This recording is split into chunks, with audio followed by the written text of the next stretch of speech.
my brow and I sweat my... All right, folks, we're here today with the Pyle digital multifunction weather watch.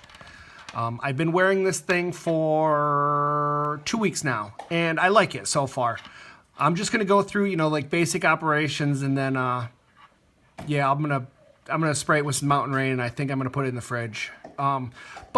So you get the watch. I have a couple complaints about the watch. I don't know if this is how I should start it off, but that's what I'm gonna do. I have a couple complaints. You see how it has this bend here? Like, that doesn't really want to form all that good around your wrist. And maybe it's just me that I'm between the two settings that I need, but it's either too loose or too tight on me. I usually leave it a little bit loose and then just deal with it. And you do get used to it.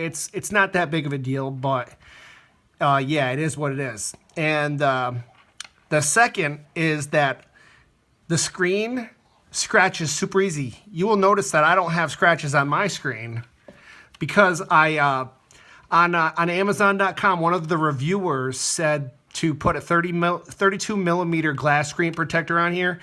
And that was an awesome suggestion. I did that right away, right out of the box.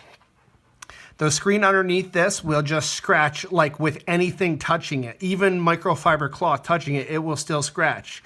So you get this glass screen protector on there right when you take it out of the box, and then you're good. And then I would say have another one of these guys laying around for if it cracks. But I'm just gonna go through the function on this thing. I wouldn't recommend this just being your sole compass, your sole barometer, because sometimes it gives funky readings. Most of the time, 9 times out of 10, it's dead on. But every once in a while, it will give a funky reading, and every once in a while, the compass will act kind of funky. But I'm gonna try and keep this video short. So this is the mode button right here on the bottom. So if you hit the mode button, go through your alarm, you got timer, countdown, and then you got your time zone too. And then it will bring you back there. On the main screen, it shows you Thursday. You can see there's also a picture of a sun. That is your weather forecast, which works about half the time, I'm noticing, the weather forecast. You could set the watch to either 12 or 24 hour. It has on the bottom, it has the date. On top right here, on this, this top right button, if you press this, you can have it tell you the temperature. 73, I know it is colder in here than 73, but it picks up your temperature of your body. So if you're wearing it, it reads like pretty high. Usually mine reads 81 when I have it on my body, and I'm hoping my body is warmer than 81 degrees. But, so you press this top button again, you get back to your regular one. So right here, this button, this is your sensor button. You press it once, and that is your altimeter. Maybe it'll help if I put this backlight on. Altimeter, you hit it again, you got your trek mode that will keep track of how far you've ascended or descended. It also displays the temperature on the top and the time on the bottom. And there is your barometric pressure, which has to do with what the weather is. And then there is your compass. So right there, it's reading that is north. That is not north. That is north. So now it's reading correctly. See, it could be because there's electronics around. I usually have my phone with me, so maybe the phone is funkifying it. I'm not sure. But yeah, 9 times out of 10, I get a decent reading on the compass. But right now, it's kind of acting funky when I have the camera that close. Yeah, that is north right there. So that's correct. But just when I turn it back this way, you would think that it would go right to east, because I went 90 degrees, but it did not. There we go. If I have it angled up, it works a little bit better. But yeah. And then if you want to return it back to the main screen, you just hit your mode button and it will bring you back to your main screen. But then down here, this is your lap and your reset button. This right here, there's 3 buttons on this side, 2 on this side, and then inside here, those holes, those are your sensor. If you This is your middle one is your illumination button. It seems like it stays lit for 3 seconds. It is lit up. And it is easy to see during the day with just the negative display. And at night, it's real nice. And if you are searching through the modes and you have the light will stay on as long as you press A button, you know, every 2 or 3 seconds. But yeah, so I got some mountain rain here. I'm going to, hopefully my mountain rain works, and I'm going to douse this thing. It's supposed to be very water resistant, so we'll see. I already got a vapor lock. This mountain rain is give or take.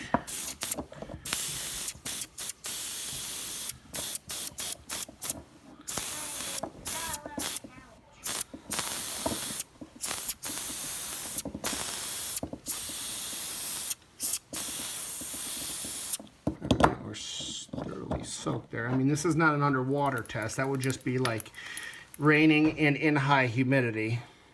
But let me get a towel and wipe it down.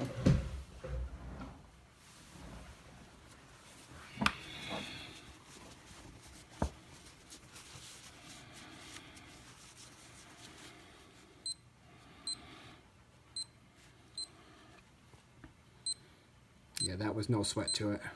It didn't even skip a beat. But yeah, so I'm gonna. It says that it'll go down to I think it was 10 degrees Fahrenheit, and it will go up pretty hot. Like I think it was 140 degrees.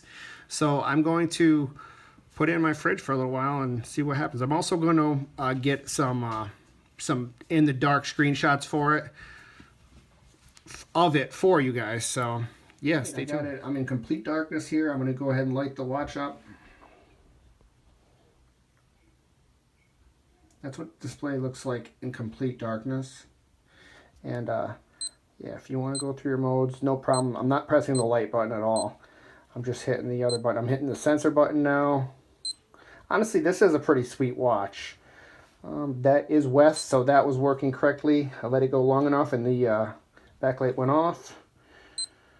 And we are at about a 700 foot here, so yeah, you can turn that beep on and off if you want. You can also turn on hourly chime. There's a bunch of different features to this thing, and believe it or not, it's very easy to navigate and to use. See what it's doing right there? That flashing means that it's having a hard time getting the bearing. That's slightly frustrating when it does that. But if you hold it, if you level it out more, that usually changes that issue and solves it. So see, I tilted it a little bit back. Yeah, I tilted it back, and then if I put it forward,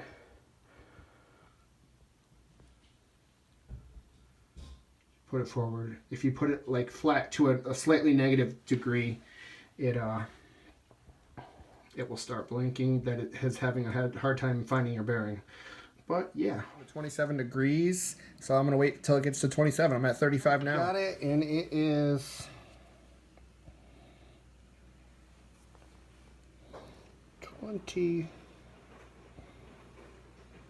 24 degrees.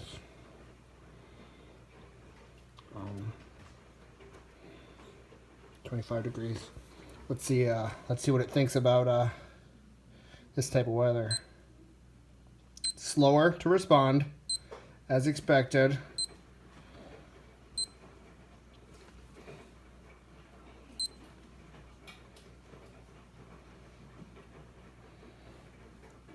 I put it in my freezer, and my freezer is a couple feet below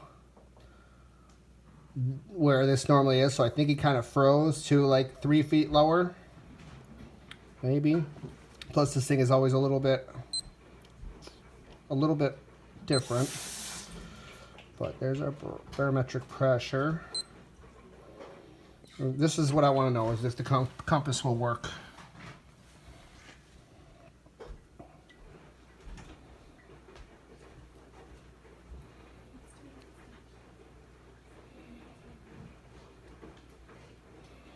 Did look like the compass was frozen, but does not appear so at this point. So yeah, so I'm happy with that. I mean, I brought it down to 25 degrees. It says it can go down to 10, so I did throw it in my freezer because my fridge was taking too long to get it cold.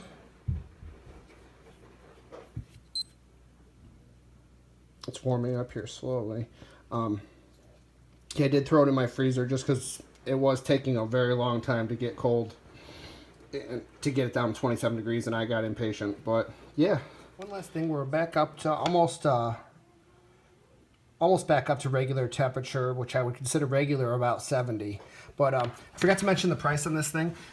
These things can be had so cheap. You can find them on Amazon. You can find them on eBay. And if you look around and you do enough research, you should be able to get one shipped to you in 2 days for $38, which in my mind is a steal.